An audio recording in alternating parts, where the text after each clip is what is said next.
Peace, y'all. Welcome to today's mathematics with your girl Sunshine Monet L. Today is 8/14/8. You already know we in the month and year of 8. This is the month and year of transformation, death, and rebirth. The solar plexus chakra enforcing the celestial forces. Because what are we enforcing?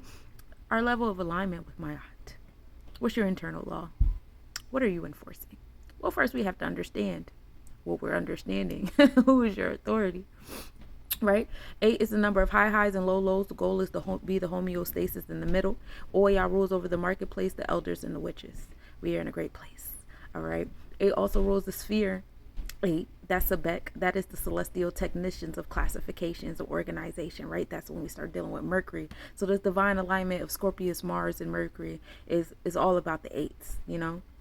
So we start off with that day of 1/4. This is knowledge and building a foundation with your knowledge, building a culture, creating with that said knowledge, right? And that brings you to walking in the power of your truth when you do so. Because when you manifest and create things, you're going to have to work in the truth of what you created, create it with your chest, right? 1 is that cardinal energy of action. That's that Mars, while 4 is the divine womb of Cancer giving birth. So we have that fire and water coming together to make that 5, that air type energy, which is like evaporation, right? We love it here.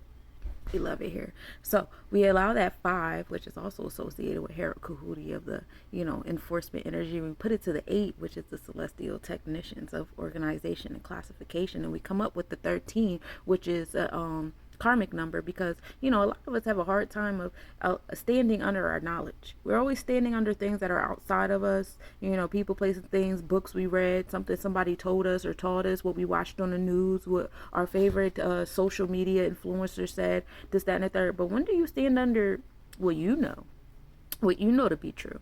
Do you trust the things that you know when you meditate and you channel your inner self and your inner intellect, when you get your catchers from the cosmos? Do you trust that? Or do you have to go back to a book to make sure you got what you got, right?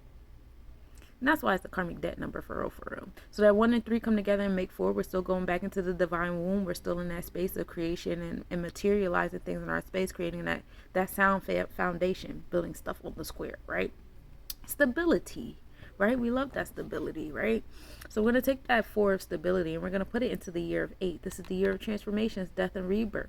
This is the year of Oya ruling over the marketplace, the elders, and the witches. And we know that Oya is sitting over there in our root chakra of Aquarius and Capricorn, creating transformations in our social awareness, social justice, and electronic communication, as well as our detachment of social spaces. So people in hospitals and jails and boarding schools, people that are completely separated from society, are definitely undergoing a sense of transformation and learning how to enforce the things in their space. And then we also have Capricorn, our infrastructure, authority. Who is your authority? Because they're definitely undergoing a sense of transformation. That's why you see a lot of CEOs stepping down and, CEOs stepping down. Different, whether it's in business, banking, or government, or even in your household. Matriarchs and patriarchs are stepping down and giving that space to new people, the newer generation. Are you stepping in your solar plexus chakra as you are that new generation? Have fun there, right? So we're going to take that 4 and put it to the 8. That brings us to a space of knowledge and wisdom, action, and then, nurturing that action, right?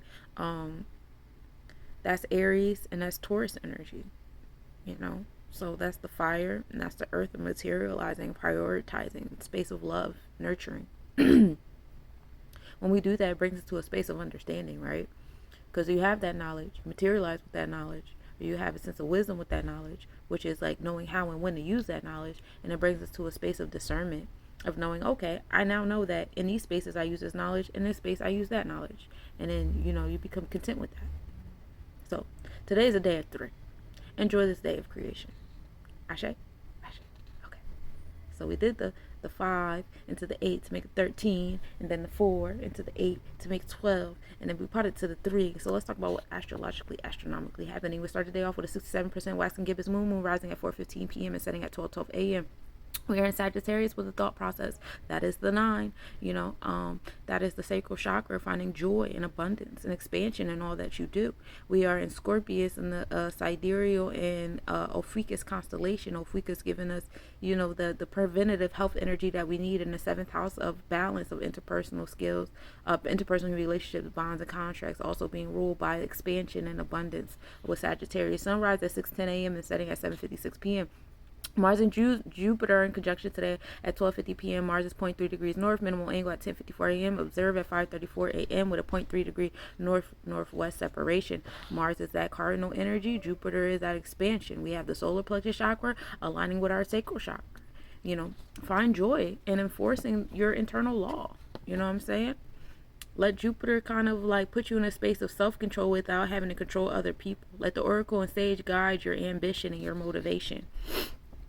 West side of the moon, crater Grimaldi is tipped into view at 6:48 p.m. The evening visibility of Neptune begins. Sappho enters Scorpio constellation at 8:30 p.m. Globular cluster M2 and Aquarius constellation reached the highest point at midnight, and the sun trines Chiron. Thanks to Adonis for that little tidbit of the sun trining Chiron today. So having experiences of transmuting your wounds into strengths is key here. And then Sappho is our ability to woo those of the same sex kind of energy. And that's what I have for you today, my cosmic nobodies. Enjoy this day of 3.